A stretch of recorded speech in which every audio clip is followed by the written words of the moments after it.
Hi hello నమస్తే welcome to BRK health. నేను మీ కీర్తి. ఈరోజు మనతో పాటు ఉన్నారు డాక్టర్ రాము దాములూరి గారు. సార్తో మాట్లాడదాం. నమస్కారం సార్. నమస్తే అండి. అయితే సార్, ఇప్పుడు ఈ నోటి క్యాన్సర్ అనేది వచ్చిన తర్వాత ఎలాంటి జాగ్రత్తలు తీసుకోవాలి? పూర్తిగా నయం చేసే అవకాశం ఉందంటారా? ట్రీట్మెంట్ ఉందా? యా డెఫినెట్గా ఇప్పుడు క్యాన్సర్కి ట్రీట్మెంట్ అనేది చాలా అడ్వాన్స్ అయింది. క్యాన్సర్కి ట్రీట్మెంట్ ఉంది. ఎలా ఉంటుంది అంటే మనం ఎర్లీ స్టేజ్లో చేస్తే ఒక ట్రీట్మెంట్ ఉంటుంది, లేట్ స్టేజ్లో చేస్తే ఒక ట్రీట్మెంట్ ఉంటుంది. ఓకే. కాకపోతే మన ఇండియాలో ఏంటంటే చాలా వరకు నెగ్లెక్ట్ చేసి వస్తారు ఎర్లీ స్టేజ్. సింపుల్ ఎగ్జాంపుల్, నేను ఒక ఓరల్ క్యాన్సర్ ఉంది, బకల్ క్యాన్సర్ అన్న గురించి మీకు చిన్న ఎక్స్ప్లెనేషన్ ఇస్తాను ఎలా ఉంటుంది ఏంటి అనేది. బకల్ క్యాన్సర్లో లెస్ దాన్ 2 సెంటీమీటర్స్ స్టేజ్ 1లో వస్తే అంతవరకు తీసేసి దాన్ని రీషేప్ చేస్తాం. ఇక్కడే బకల్ ప్యాడ్ ఆఫ్ ఫ్యాట్ ఉంటుంది, దాని మీద కవర్ చేస్తాం, డిఫెక్ట్ మీద కవర్ చేసేసి దాన్ని స్క్రీన్ గ్రాఫ్ట్ వేస్తే with in 2 weeks 3 weeks they will able to do normal activities, నార్మల్గా తినగలరు. అదే 4 సెంటీమీటర్స్ స్టేజ్ 2లో వచ్చారనుకోండి, నేను అదంతా రిమూవ్ చేయాలి. క్యాన్సర్ సర్జరీ ఏంటంటే నార్మల్ సర్జరీ లాగా చేయకూడదండి. 3 డైమెన్షనల్ మార్జిన్ అంటారు, అంటే పుండుతో పాటు చుట్టూ 1 సెంటీమీటర్ మార్జిన్ కూడా నేను తీసేయాలి. ఎందుకు అంటే కంటికి కనపడని కణాలు ఏమైనా ఉన్నాయో లేదో మనకు తెలియదు కాబట్టి చుట్టూ 1 సెంటీమీటర్ ఆల్ అరౌండ్ మార్జిన్ కూడా తీసేయాలి. అది మార్జిన్ తీసేసి మనకు ఆల్రెడీ 4 సెంటీమీటర్స్ ఉంది, చుట్టూ 1 సెంటీమీటర్ అయితే 5 సెంటీమీటర్స్ వెళ్ళిపోతుంది. అది మొత్తం డిఫెక్ట్ అవుతుంది. ఆ డిఫెక్ట్ని నేను ఇక్కడి నుంచి చర్మం కండరం తీసుకొచ్చి దాన్ని ఫిల్ చేయాల్సింది ఉంటుంది. అదే ఇంకొక స్టేజ్ 3 కానీ 4 కానీ వచ్చింది అనుకోండి, బోన్కి కూడా వ్యాపిస్తుంది. అప్పుడు నేను ఈ బోన్ కూడా కట్ చేయాలి, మ్యాండిబుల్ అంటారు. ఇది చూయింగ్కి చాలా ఇంపార్టెంట్. మనకి ఎంత ప్రెజర్ క్రియేట్ చేస్తుంది అంటే ఈవెన్ మనకి ఎంత గట్టి పదార్థం తిన్నా రాయని కూడా కొరగలం, అంత ఈ మ్యాండిబుల్ అంత స్ట్రాంగ్గా ఉంటుంది. ఆ చుట్టూ ఉన్న మజిల్స్ అంత స్ట్రాంగ్గా ఉంటాయి. ఒకవేళ కనుక ఈ మ్యాండిబుల్కి టచ్ అయినా కానీ, మ్యాండిబుల్కి దగ్గర వచ్చినా కానీ నేను ఈ మ్యాండిబుల్ని తీయగలగాలి. అప్పుడు ఏం చేస్తానంటే ఈ మ్యాండిబుల్ తీసేసి నేను ఇక్కడి నుంచి బోన్, కాలు నుంచి బోన్ తీసుకొచ్చి ఆ మ్యాండిబుల్ని రీప్లేస్ చేస్తాను.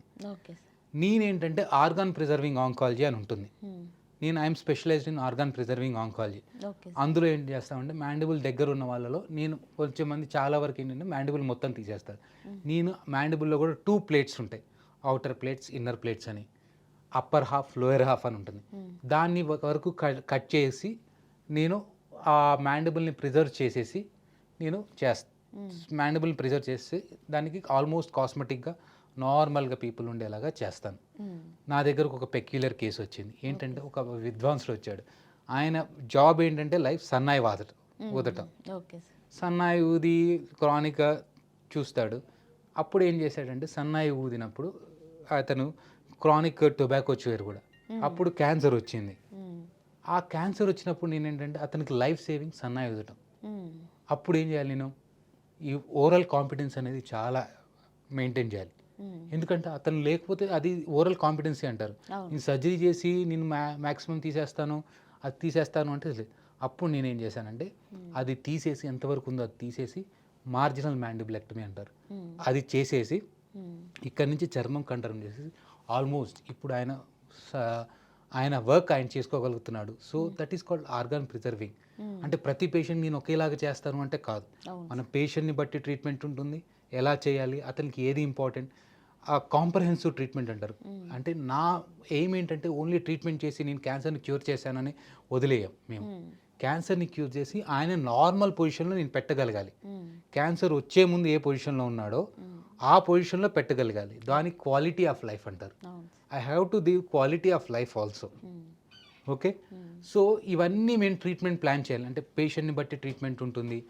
సో ఇది నేను తీసింది నేను పరీక్షకు పంపిస్తాను. మళ్ళీ పరీక్షకు పంపిస్తే ఏ స్టేజ్లో ఉంది, నెక్స్ట్ ట్రీట్మెంట్ ఉంటుందా లేదా, ఇవన్నీ కూడా నేను చూసుకోవాల్సింది ఉంటుంది. సో ఇవన్నీ అంటే comprehensive, with experience will get all this comprehensive care. Okay sir, అంటే నోటి క్యాన్సర్ వస్తుంది అని అనేది మనకు కొన్ని లక్షణాలు, ఎలాంటి జాగ్రత్తలు తీసుకోవాలని చెప్పారు కదా.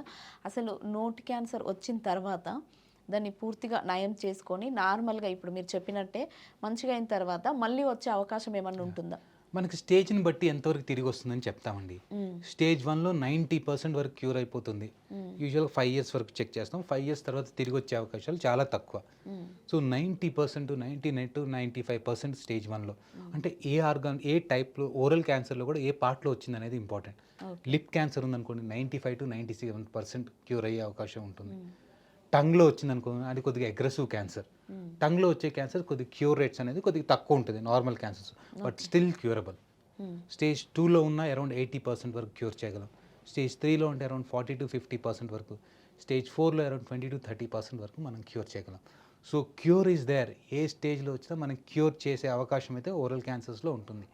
కాకపోతే ఏ ట్రీట్మెంట్ ఇవ్వాలి, ఎంతవరకు ఇవ్వాలి, ఏం చేయాలి అనేది మనం మీ కండిషన్ బట్టి, మీ స్టేజ్ని బట్టి, మీకు వచ్చే పార్ట్ని బట్టి మనం ప్లాన్ చేస్తాం. ఏజ్ని బట్టి కూడా కొన్నిసార్లు మేము ప్లాన్ని చేంజ్ చేయాల్సింది ఉంటుంది. ఓకే. అంటే ఏజ్ని బట్టి నేను అనేది ఏజ్ ఉంటుంది. అంటే కొందరు యంగ్గా ఉన్న వాళ్ళకి వస్తే తొందరగా ట్రీట్మెంట్ అయిపోతుందా సార్? ఏజ్ ఎక్కువ ఉన్న వాళ్ళకి వస్తే తగ్గే ఛాన్స్ ఉంటుందా? ఎవరికైనా ట్రీట్మెంట్ సేమ్ ఉంటుందా? ట్రీట్మెంట్ అనేది ఏజ్ని బట్టి ఉంటుందండి. మెయిన్గా ఏజ్ని బట్టి ఎలా అంటే యంగ్ పేషెంట్స్లో మేము చాలా వరకు రీహాబిలిటేషన్, వాళ్ళు నార్మల్గా ఫేస్ కానీ ఇవి కానీ యంగ్ పేషెంట్ కొద్దిగా వాళ్ళు కాస్మెటిక్గా బెటర్గా దే విల్ ఎక్స్పెక్ట్ చేస్తున్నారు కాబట్టి వాళ్ళది కొద్దిగా మేము కాస్మెటిక్గా, ఫర్ ఎగ్జాంపుల్ ఈ ఓరల్ క్యావిటీలో ఈ మ్యాండిబుల్ తీసాను.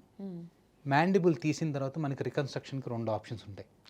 ఒకటి ఫ్రీ ఫ్లాప్ అంటాం, రీప్లేస్ విత్ లైక్ అంటాం.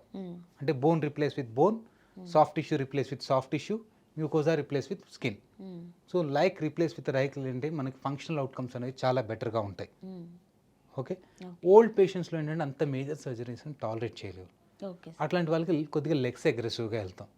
పిఎంఎంసీ ఫ్లాప్ వేయటం కానీ, కొద్దిగా మార్జినల్ మ్యాండిబులెక్టమీ చేసి లోకల్ ఫ్లాప్ని రికన్స్ట్రక్షన్ చేయటం కానీ, వాళ్ళ cosmetic is not important, majority of the surgery.